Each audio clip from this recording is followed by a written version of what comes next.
یہ ایک صاحب نے سوال پوچھا ہے کہ کسی بچے کو معصوم کہنا کیسا؟ تو دیکھیے پیارے بھائی، پہلے تو میں آپ کو یہ بتا دوں کہ معصوم کی شرعی اصطلاح کیا ہے اور لغوی اصطلاح کیا ہے۔ شرعی اعتبار سے اس کا اطلاق کس پہ ہوگا اور لغوی اعتبار سے اس کا اطلاق کس پر ہوگا؟ تو شرعی اصطلاح میں معصوم جو ہیں وہ صرف اور صرف انبیاء کرام اور ملائکہ ہیں، یعنی فرشتے ہیں، ان کے سوا کوئی بھی معصوم نہیں ہوتا۔ اور معصوم ہونے کا مطلب شریعت میں یہ ہے، یعنی شرعی اصطلاح اس کی یہ ہے کہ ان لوگوں کے لیے، یعنی انبیاء کرام کے لیے اور ملائکہ اعظام کے لیے حفظ الہی کا وعدہ ہو چکا ہوتا ہے، جس کے سبب ان سے گناہ ہونا یہ شرعاً محال ہوتا ہے، امپاسبل ہوتا ہے کہ وہ گناہ نہیں کر سکتے۔ تو اس لحاظ سے انبیاء کرام اور فرشتوں کے سوا کوئی بھی معصوم کسی بھی طور پر نہیں ہو سکتا۔ اگر کوئی ان دونوں کے علاوہ کسی کو معصوم سمجھے گا تو وہ گمراہی اور بددینی کی طرف جائے گا،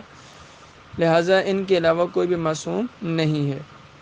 لیکن اس کے ساتھ ساتھ آپ یہ بھی یاد رکھیں کہ جو ہمارے اکابر اولیاء کرام ہیں، بزرگان دین ہیں، اسی طرح صحابہ و اہل بیت ہیں، تو اگرچہ ان سے بھی گناہ نہیں ہوتا، اللہ تبارک و تعالیٰ نے انہیں بھی محفوظ رکھا ہوا ہے، مگر ان سے گناہ ہونا یہ شرعاً امپاسبل نہیں ہے، پاسبل ہے، ان سے بھی گناہ ہو سکتا ہے،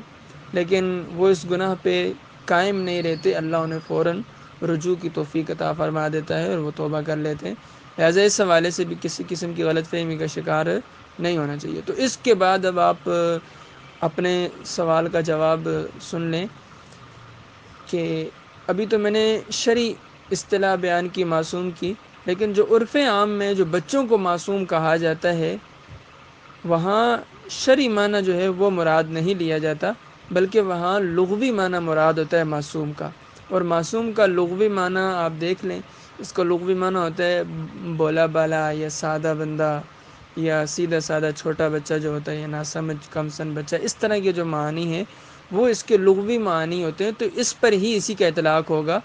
تو اس لیے اس معنی میں بچوں کو اگر کوئی معصوم کہتا ہے تو اس پر کوئی بھی گرفت نہیں ہوگی اور اس سے ناجائز بھی نہیں کہا جا سکتا۔ اللہ اعلم بالصواب۔